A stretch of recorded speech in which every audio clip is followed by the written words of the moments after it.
Tema kita kali ini adalah tak perlu capek-capek mencari Tuhan. Jadi bila kajian seluruh umat manusia, kajian dari bawah yang merayap naik ke atas, kajiannya manusianya yang mencari Tuhan. Akan tetapi di kajian Uripe Allah YouTube ini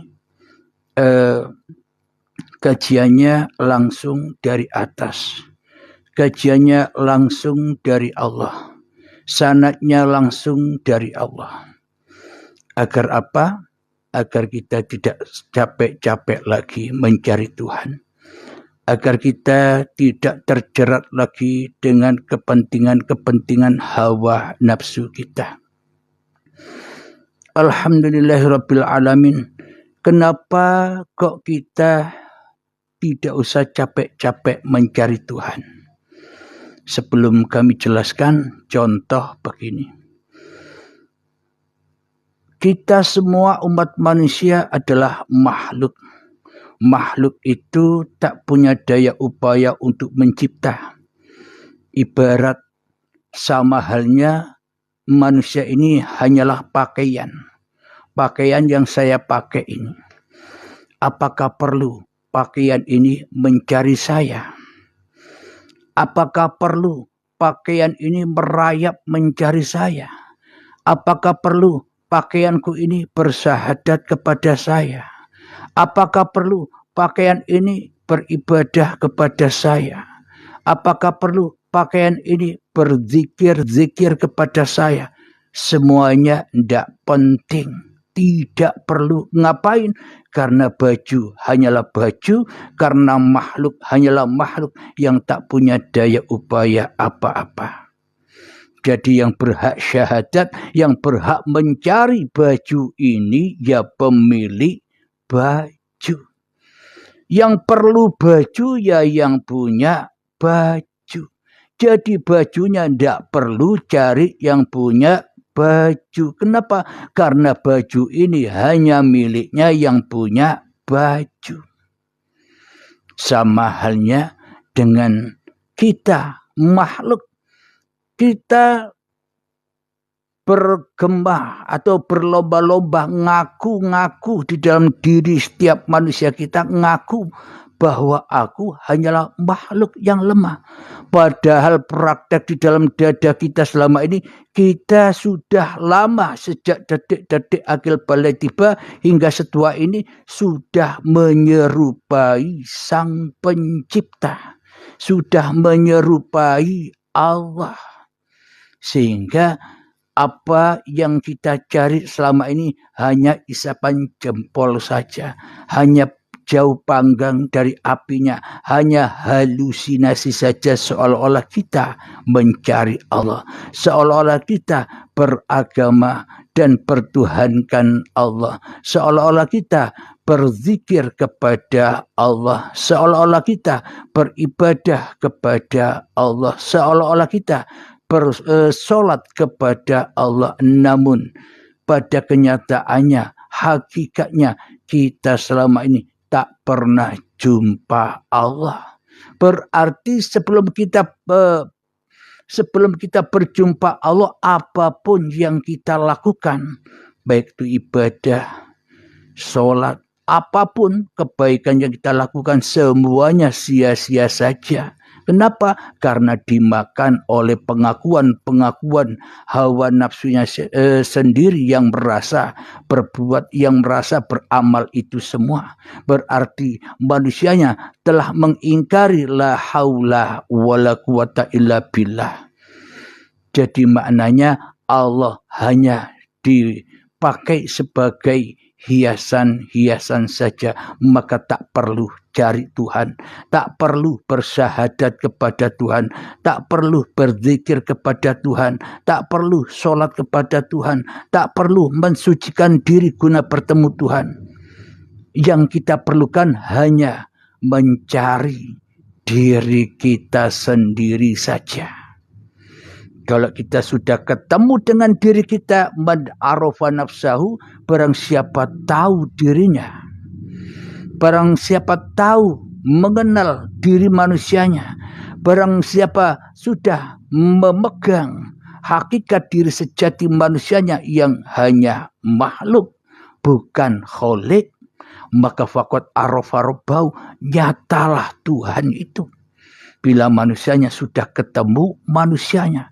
Jadi tidak perlu mencari Tuhan yang mencapekkan. Tak perlu mencari Tuhan yang melelahkan. Jadi kalau kajian dari atas, akhirnya enjoy saja. Maknanya kita harus tahu asal usul diri, sejarah kita sendiri. Awalnya kita tidak ada, tapi sekarang ada. Berarti adaku, inilah kenyataan adanya penciptaku, bukan adanya makhluk. Makhluk yang tak bisa punya daya apa-apa, tak mungkin bisa ada tanpa yang mengadakan. Berarti adaku Abdul Halim, inilah kenyataan adanya Allah. Berarti Abdul Halim, berarti nama-nama Anda itu hakikatnya asalnya dari Allah. Maka akuilah, kembalikanlah kepada Allah, beres. Hanya itu. Tidak perlu capek-capek berzikir-zikir yang melelah-lelahkan. Tambah banyak zikirnya, tambah tersesat. Tambah banyak ibadahnya, tambah tersesat. Kenapa? Karena yang dizikiri, karena yang diibadahi menghadap berhala, hawa nafsu diri kita sendiri. Akan tetapi bila kita sudah mengkaji Tuhan dari atas, dari Allah sendiri, araftu rabbi birabbi, aku mengenal Tuhanku dengan Tuhanku, aku mengenal keberadaan diriku dengan keberadaan Tuhanku, aku mengenal kewujudan diriku dengan kewujudan Tuhanku, aku mengenal hidupku dengan hidup Tuhanku, aku mengenal uripku dengan uripe Allah. Aku mengenal kuasaku dengan kuasa Allah. Aku mengenal mengingat diriku dengan mengingat Allah. Mudah. Hanya itulah hanya dengan itulah manusia bisa lillah hatinya. Bila sudah lillah yang ada hanya Allah, maka qalbun mu'minin bait Allah, maka sampailah manusia itu di dalam penyaksiannya. Penyaksian kepada siapa? Penyaksian kepada makhluknya yang hanya makhluk. Maka nyatalah peran-peran sang pencipta atas makhluknya. Inilah makom tertinggi manusia adalah ketika manusianya makom tertinggi manusia ketika manusianya tidak makrifat lagi. Makom tertinggi manusianya ketika manusianya mutu qabla antal maut. Itu makom tertinggi manusianya ketika manusianya tak merasa makrifat lagi, ketika manusianya tak merasa berhakikat lagi, ketika manusianya tak merasa bertorikoh lagi, ketika manusianya sudah tak merasa bersyariat lagi, karena syariat, torikoh, hakikat, makrifat miliknya uripe Allah. Tugas Anda dan saya enjoy, why? Enjoy saja, itulah yang dimaksud iman takwa. Yakin bahwa diriku ini dikuasai Allah, bahwa diriku ini dihidupi dengan hidupnya Allah. Yakin bahwa diriku ini ya hakikatnya itu. Jadi otomatis lillahnya otomatis dari dunia kembali ke akhirat. Dari akhirat ke dunia dan kembali ke akhirat. Tahu asal usulnya inna lillahi wa inna ilaihi roji'un. Dengan jalan dari atas itulah kita kembali ke atas. Bila kita lewat jalan bawah, bila kita lewat jalan hawa nafsu, bila kita memakai kendaraan manusia, hawa nafsu kita sendiri, sampai kapanpun tak pernah jumpa Allah, malah tambah jauh dengan syariat manusianya, malah tambah jauh dengan torekoh manusianya, malah tambah jauh dengan hakikat manusianya, malah tambah jauh dengan ma'rifatun nas, manusia yang merasa bermakrifat. Tambah jauh, tambah jadi Tuhan manusianya, Allahnya tambah gaib. Kenapa? Karena tak sesuai dengan para nabi dan para rasul yang hanya diperjalankan oleh Allah, tidak jalan sendiri seperti pemahaman kita termasuk saya selama ini. Jadi pemahaman bertuhan itu bukan dengan manusianya, tapi dengan Allah, kembali kepada Allah. Bukan dengan manusia kembali kepada Allah. Tidak bisa. Manusia tetap kembali kepada manusia. Bila yang wujud, yang hidup, yang nyata, yang nampak masih manusianya yang berposisi menjadi Tuhan di dalam dadanya. Manusia takkan pernah bisa membedakan ini aku atau Allah ya. Tidak bisa membedakan, pasti jatuh dan jatuh terjerembab di dalam anar pengakuan diri manusianya lah yang ada. Itulah malaikat Malik, penjaga neraka, panas, merengut ketakutan. Alhamdulillahirabbil alamin. Jadi bila dikaji dari Allah, kalau kita sudah menyadari aku ini dari zatullah, aku ini dari asma'ullah, aku ini dari sifatullah, aku ini dari af'alullah. Bila sudah kusucikan zatnya Allah yang selama ini aku akui sebagai zat wujud diriku, zat sifat diriku, zat asma diriku, zat af'al diriku, kusucikan kembali, ku persembahkan amanah-amanah yang bukan milikku kembali kepada Allah, maka bebaslah kita dari alam misteri kemanusiaan kita. Ketika manusia kita sudah kembali kepada Allah, maka hancur leburlah alam ini, termasuk alam jin, alam setan, alam iblis, alam dajjal, alam Ya'juj wa Ma'juj, alam kemungkaran, fahsya wal munkar, hancur semua. Kenapa?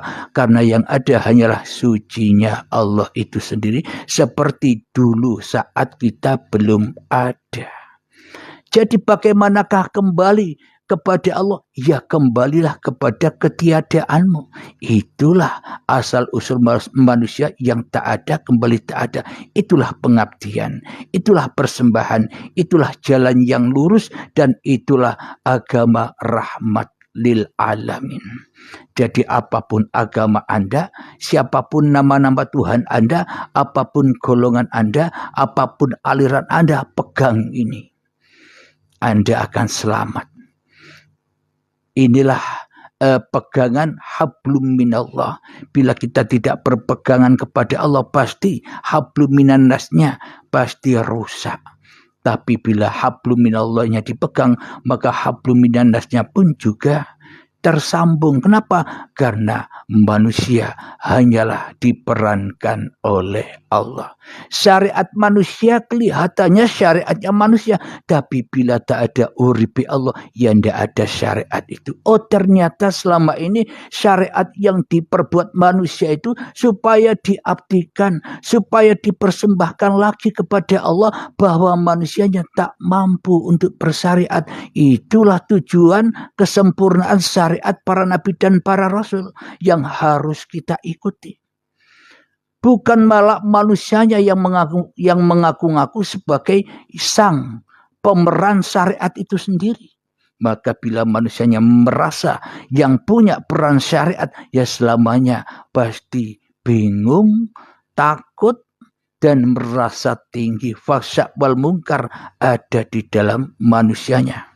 Sebagai pelaku, pelaksana pagelaran ini, seolah-olah hanya manusianya yang bisa bergelar, sedangkan Allahnya gaib, tidak ada, tidak bisa apa-apa. Hanya manusianya lah yang bisa apa-apa selama ini. Ya enggak, Kang Mas? Alhamdulillahirabbil alamin. Jadi jangan capek-capek mencari Tuhan. Kenapa? Karena Tuhan yang mencari kita. Jangan capek-capek mencari cara syahadat. Jangan capek-capek mencari cara tajalli. Jangan capek-capek mencari cara wusul. Jangan capek-capek mencari cara mi'raj. Jangan capek-capek mencari cara khusyuk. Jangan capek-capek mencari cara kembali kepada Allah. Jangan capek-capek untuk itu semua.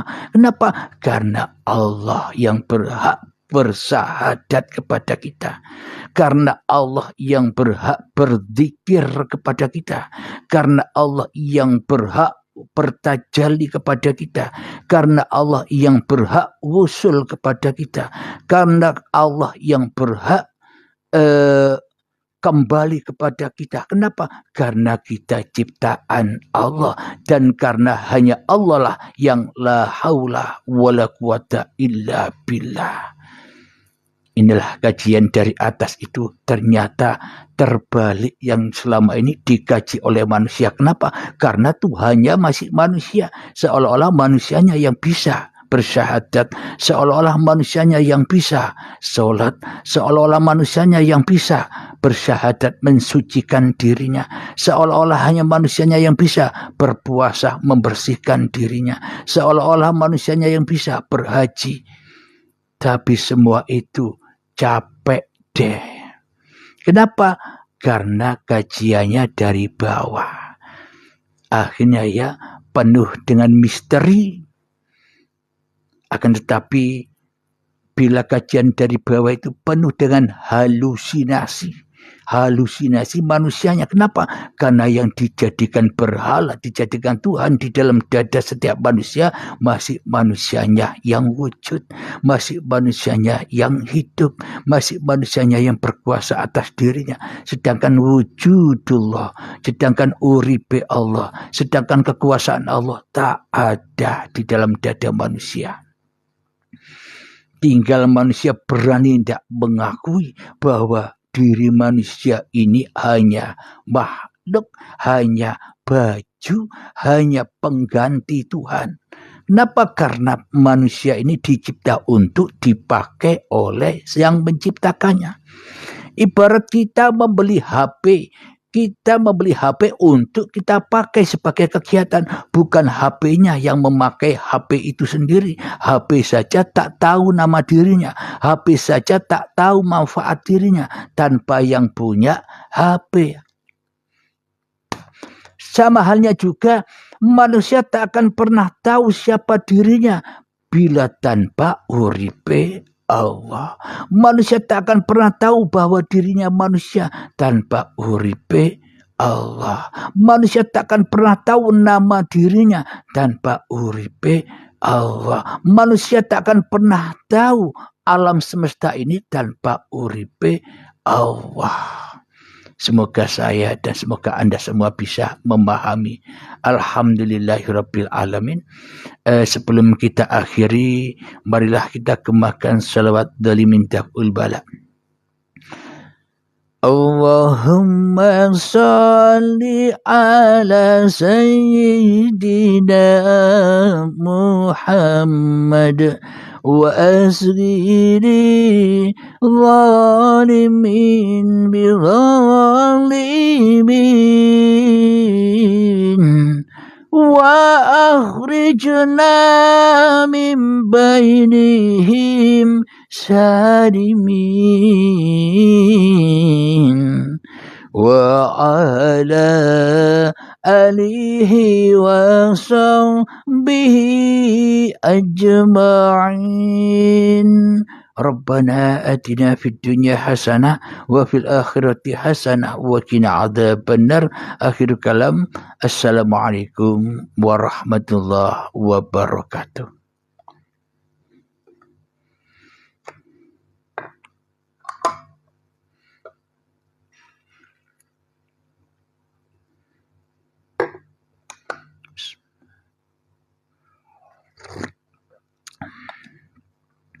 Alhamdulillahirabbil alamin.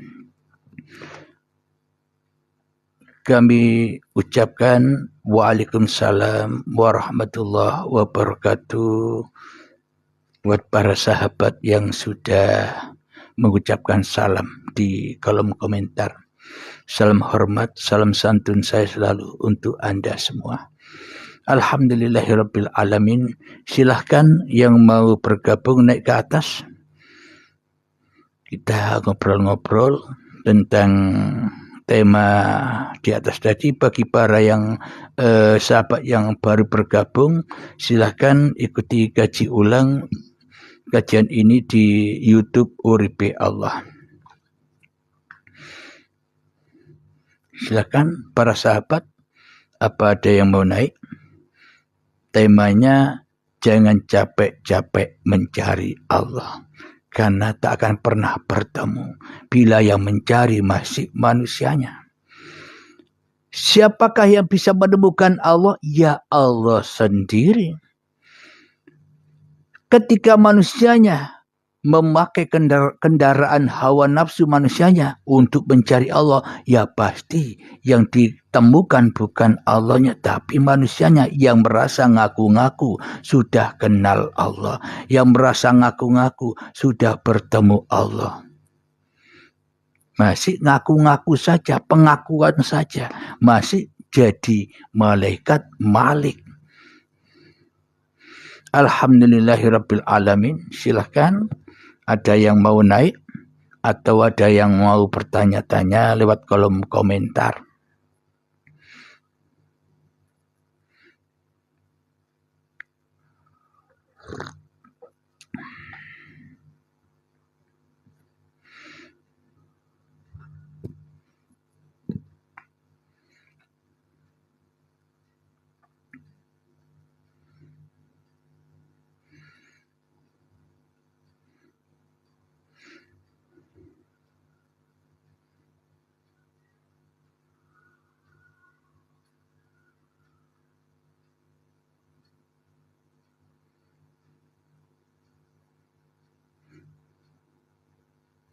Silakan Kang Aziz dari Brunei Darussalam.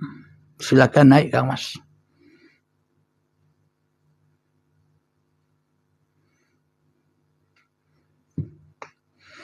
Assalamualaikum Ustaz.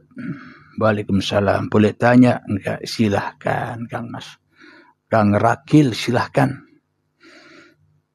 Satu pertanyaan akan menjadi hikmah buat saya pribadi dan kita semua. Silakan Kang Mas Rakil, ayo silakan, atau naik ke atas enak biar bisa mudzakarah bincang-bincang.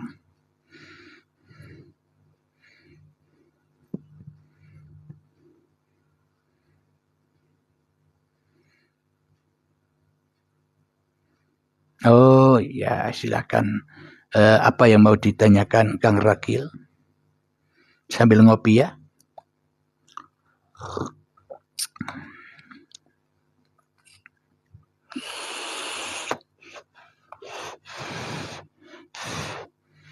Assalamualaikum. Waalaikumsalam warahmatullahi wabarakatuh. Ustaz, apakah baiat itu wajib ya? Baiat itu wajib. Baiat itu apa sih? Mutu qabla antal maut, matikan dirimu. Baiat itu mati. Jadi maknanya bila manusianya tidak bisa mengaplikasikan, tidak bisa mempraktekkan kajian-kajian di Uripe Allah, tidak bisa, harus cari guru, carilah guru di area Anda sana untuk dibaiat. Supaya apa? Supaya paham. Jadi intinya kajian Uripe Allah ini hanya orang-orang yang sudah dibaiat yang akan bisa menerima dan yang akan bisa memahami, karena hatinya sudah enjoy saja. Jadi manusianya wajib dibaiat, maknanya wajib dikembalikan kepada Allah. Ya mana mungkin manusianya kalau tidak mau dikembalikan kepada Allah akan bertemu Allah. Jadi manusianya bila tak mau dikembalikan kepada Allah, manusianya yang merasa memahami, ya selamanya tak akan pernah paham. Hatinya tak pernah enjoy, masih disiksa terus. dengan alam misteri kedirian manusianya. Karena manusianya itulah puncak-puncaknya alam misteri. Ketika manusianya masih ada, alam raya ini jadi alam misteri bagi manusianya. Jadi banyak alam-alam misteri yang mana manusia bergentayangan di alam misteri itu. Kenapa? Karena manusianya belum kembali kepada Tuhannya. Tapi bagi para sahabat yang sudah mengikuti bimbingan-bimbingan baiat, maka hatinya sudah tenang, damai. Ya ayyatuhan nafsul mutmainnah, wahai jiwa-jiwa yang tenang. Bagaimanakah cara jiwa kita agar bisa tenang? Irji'i ila rabbiki radiyatan mardiyah. Pulangkanlah, relakan, ridhokan, kembalikan bahwa hidup dan badan ini bukan hidup dan badanmu. Apalagi apa yang berlaku antara hidup dan badan sejak detik akil balik, apa yang kita lakukan, apalagi ini pun juga bukan milik kita, harus dikembalikan, harus dibaiat semuanya, diselesaikan, dipertanggungjawabkan agar kita tidak disiksa lagi di dunia ini. Dikembalikan dengan rela dan ridho. Bila kita sudah mengembalikan dengan rela dan ridho, maka pun Allah akan rela dan ridho kepada kita. Bila kita sudah kembali dengan rela dan ridho, maka Allah pun akan rela dan ridho kepada kita. Maka fadkhuli fi ibadi, maka itulah golongan hamba-hamba yang mengabdi. Jadi hamba-hamba yang mengabdi, hamba-hamba pilihan Allah, hamba-hamba kekasih Allah, hamba-hamba yang bisa beribadah, yang bisa sholat, yang bisa berzikir, hanya orang-orang yang sudah di dalam Allah, sudah di dalam surga, baru bisa beramal soleh, bisa ibadah. Kenapa? Karena hakikat ibadah amal soleh itu ya surga itu sendiri, enjoy saja. Kenapa? Karena sudah dikembalikan kepada Allah semua perihal apa yang bukan milik manusianya. Maka wadkhuli jannati, itulah yang dimaksud surga itu. Ketika hati kita sudah enjoy, tenang. Kenapa? Karena sudah mengembalikan hak cipta milik Allah kepada Allah. Amanah-amanah kita sudah tidak tanggungan lagi. Apa tugas kita? Enjoy saja, nonton Allah. Tidak perlu lagi berzikir. Kenapa? Allah yang berzikir pada kita. Tidak perlu lagi syahadat. Kenapa? Allah yang bersyahadat pada kita. Tidak perlu lagi tajalli. Kenapa? Allah yang berhak bertajalli pada kita. Tidak perlu usul lagi. Allah yang berhak usul kepada kita. Itulah akhirnya tidak capek-capek mencari Tuhan. Kenapa? Karena Tuhan telah menemukan kita. Bukan kita yang menemukan Tuhan, terbalik.